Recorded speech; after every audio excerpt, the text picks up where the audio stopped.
message. Hi, hello. I'm the junior manager here at the restaurant. I'm supposed to walk you through the job as our new security guard. From your resume, I can tell that you're already a well-experienced guard. But, you know, it's protocol, so I have to walk you through the basics anyway. So, let's get started. We have security cameras all around the restaurant, and if you bring up the camera panel, you'll be able to view the feed from each camera by pressing the camera buttons on the minimap. Now, our lights are always off during the night. Obviously, because it'd be a waste of power to leave them on all night. So to actually see something on the cameras, you can activate the camera system's night vision mode. You activate night vision by clicking on the button of whatever camera you're currently viewing. So for example, say you want to see what's on camera 1. You bring up the camera panel, you click on the button that says Cam 01, and then to use night vision, you click on Cam 01 again. Once night vision is activated, you can click on any of the other cameras and view them with night vision as well. And you turn it off the same way you turn it on. Now, night vision takes more power than regular vision, so make sure you use it sparingly. Your first priority as a security guard here is to keep an eye on the animatronics. Those are really expensive machines, and we do not want them stolen. And you keep an eye on them through the cameras. We have quite a few animatronics here at Candy's. There's of course the cats Candy and Cindy, there's Chester the chimpanzee, there's the penguins, just lots I tell you. So, you also have 3 security doors in your office, each of which can be closed by pressing the door button by each door. These are here in case you're in some sort of danger, but personally I just use them to shut myself off from the world when I need a break. But don't let me be your role model on that one. You need to remember that closing these doors takes power, and the longer they're closed, the more power they drain. Now, I know that sounds kinda backwards, but you have to trust me on that one. I think it's something about the doors having an automatic fail-safe feature in case the power gets cut off, you know, so they open up if there's no more power. All I know for sure is that they do use more and more power the longer they're closed, so you don't want to keep them closed for too long at a time. Now, the reason I keep mentioning the power is because the restaurant uses a backup power generator at night, which only has a certain amount of juice in it. So anything from viewing the cameras to using the security doors takes power. You can see how much power you have left on the computer on the desk in front of you. Try not to run out of power. If you do though, you won't be stuck in the office since the doors will always open up anyway. Oh, and one last thing. The animatronics aren't completely turned off at night, so they might start walking around a bit. But just be careful not to let any of them into the office, because we have stuff in there that we don't want damaged or anything. Though, don't bother with the ticket booth door. They won't attempt to get in through there. That should be all. You'll hear from me again on your next shift. Have a good night.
note today to gather some intel on the animatronics from the other employees.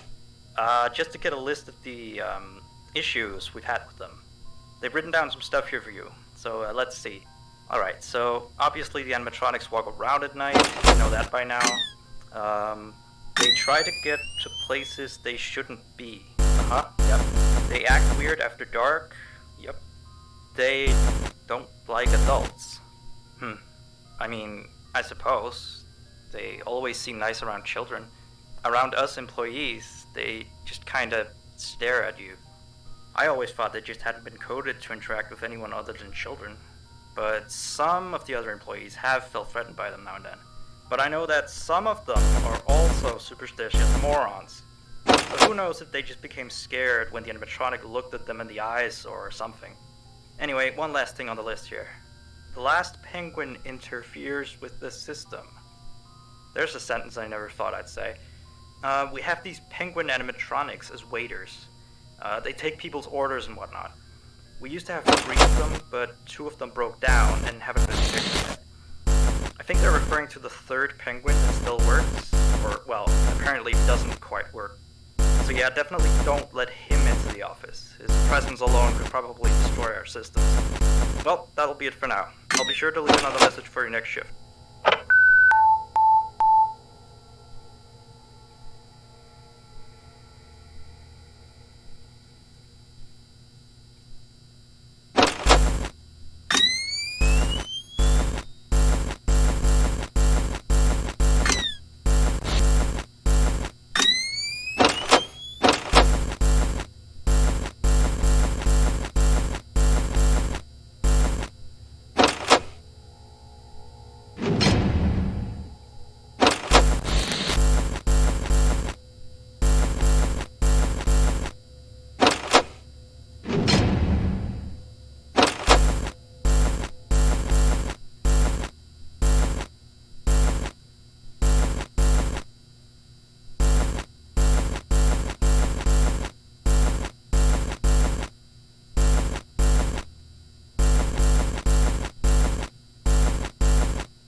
1.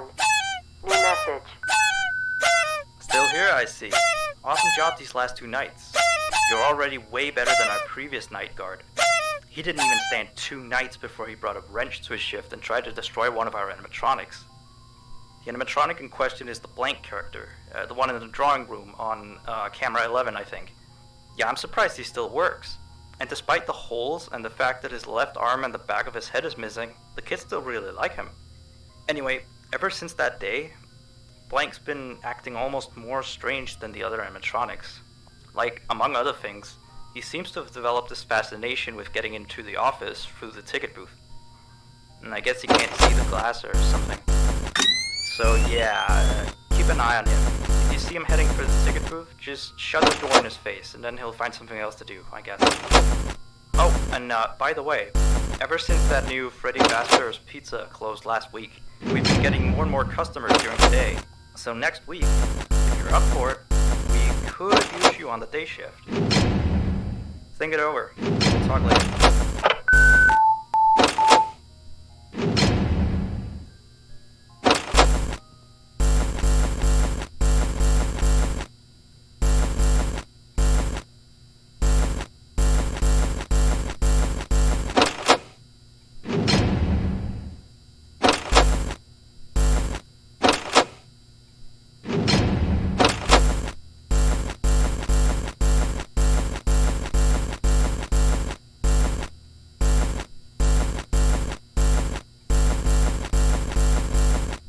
Take your order.